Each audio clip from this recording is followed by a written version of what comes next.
عباس شهید نامی یکم علی اصغر درستگاه، شهید دریادار نصرالله عزیز، شهید ناب سروان علی کهوشجا، شهید ناب سروان حسن ربندی و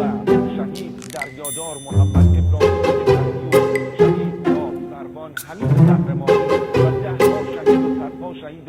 سرباز دیگر که در حراست و حفاظت و پاسداری